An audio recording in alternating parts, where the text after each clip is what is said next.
मा खालामदों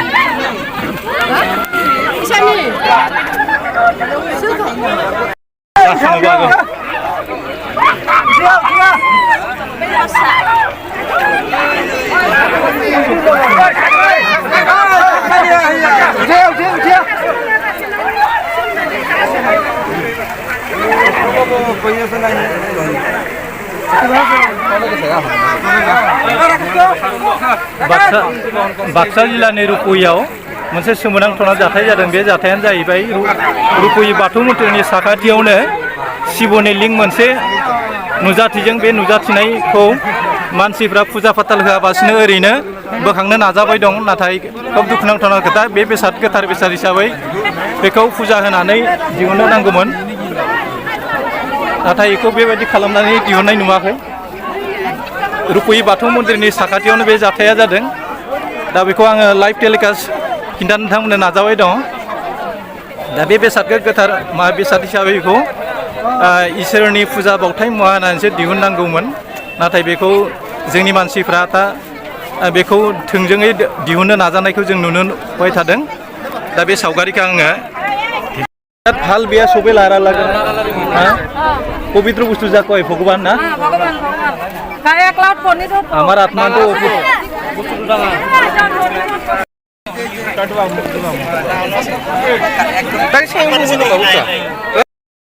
Nibu keluar apa nih nibu?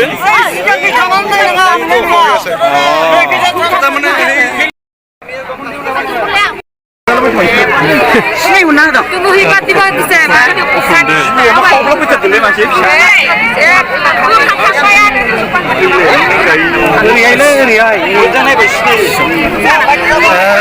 रुपुइ बाथौ मन्दिरनि सेराव मोनसे सोमोनांथाव जाथाय जादों। शिवलिंग थामहिनबा गुफुर मार्बलनि बानायनाय शिवलिंग रुपुइ दैमायाव गोबां रायजो राजाफ्रा दिहुननो नाजाबाय थादोंमोन, नाथाय आनान गसाइनि बेसाद हिसाबै जानो हागौ बियो गोथारखाय मानसिफोर बोखांनो नाजासेयावबो बेखौ बोखांनो हानाय जायाखै। नाथाय बे ओनसोलाव गोबां दल संगठनफोर दङ, ज' जानानै बेखौ सावरायनानै जुदि बेखौ दिहुननो नाजायोब्ला मोनसे समाव जोंनि रुपुइ ओनसोलनि थामहिनबा बाक्सा जिल्लाजों लोगोसे दुलाराय बिटिआरनि मोनसे सम्पति जागोन होननानै जों सानो। रायजो राजाफ्रा बिनि सायाव फुजा फाथाल होनानै फोथायलायनानै मोजाङै सानलायनानै नायखांलायनानै बेफोरखौ मोजाङै फुजा होनानै बोखांनाय खोथादों। गोबां समाज सिबिफ्रा बेवहाय नुजाफैदों, नाथाय दासिमबो बेनि सायाव थार फोरमानखौ मोनाखै। गुफुर मार्बलनि अन्थाइ बेखौ नुनो मोन्दों। रायजो राजाफ्रा लैहोर लैहोर नुदों। ओजोंहाय रुपुइ दालां दं आरो खोलाहा सालबारि दङ, बेनि गेजेराव मोनसे जादों, नाथाय दासिमबो धोरोम आफादफोरनिफ्राय बेनि फारसे जेबो नोजोरथि होनाय नुवाखै। दा नैबे नुदों, दा बेखौ गुफुर मार्बलनि अन्थाइ नुनो मोन्दों। दा बे गुफुर मार्बलनि बे बुस्थुआ माबा सानजाथिंहाय शिवलिंगनि गाइखेर एबा दै लुनानै थांग्रा बेसादा सानजा आरो गेजेराव शिवनि लिंग जायखौ आथोन होनना बुङो बे नुदों। दा सावगारियाव बेखौ मोजाङै केमेराजों जों हमजोबनो हायाखै, नाथाय मेगनजों रोखा रोखा नुयो फुरा शिवनि लिंग आरो बे गुफुर मार्बलनि बानायनाय। दा बे नंगुबै जाथाय, बेनिखायनो दल संगठनफोरखौ मोजाङै नेसेसिटिभ एक्सन लानानै बेखौ बोखांनानै रुपुइ बाथौ मन्दिरनि सेरावनो बेखौ गायसननाय जादों। बेखौ जों बिदिनो लोगोसेयावनो आब' फंनैसो बुंनो बेखौ गुफुर मार्बलनि थारमाने शिवनि दै ओंखारग्राया गाइखेर थांग्राया सानजाहा, ओमफ्राय गेजेराव गोजौआ माबायाव आरो गेजेराव सानजाहा शिवनि माबा दै लुग्राया थादों, ओमफ्राय गेजेराव आथोना दं आरो शिवलिंगा।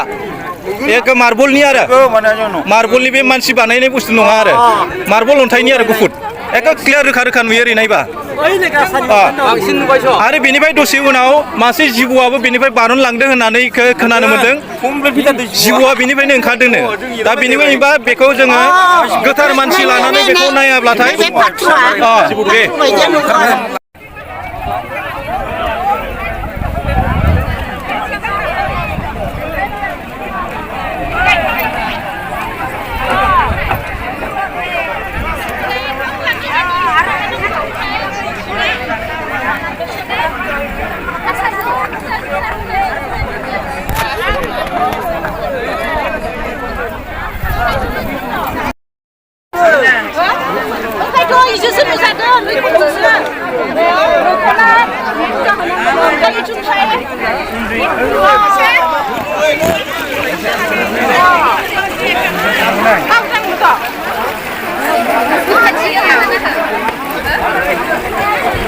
कटनि बा सिङाव हाबो ना मानसिखौ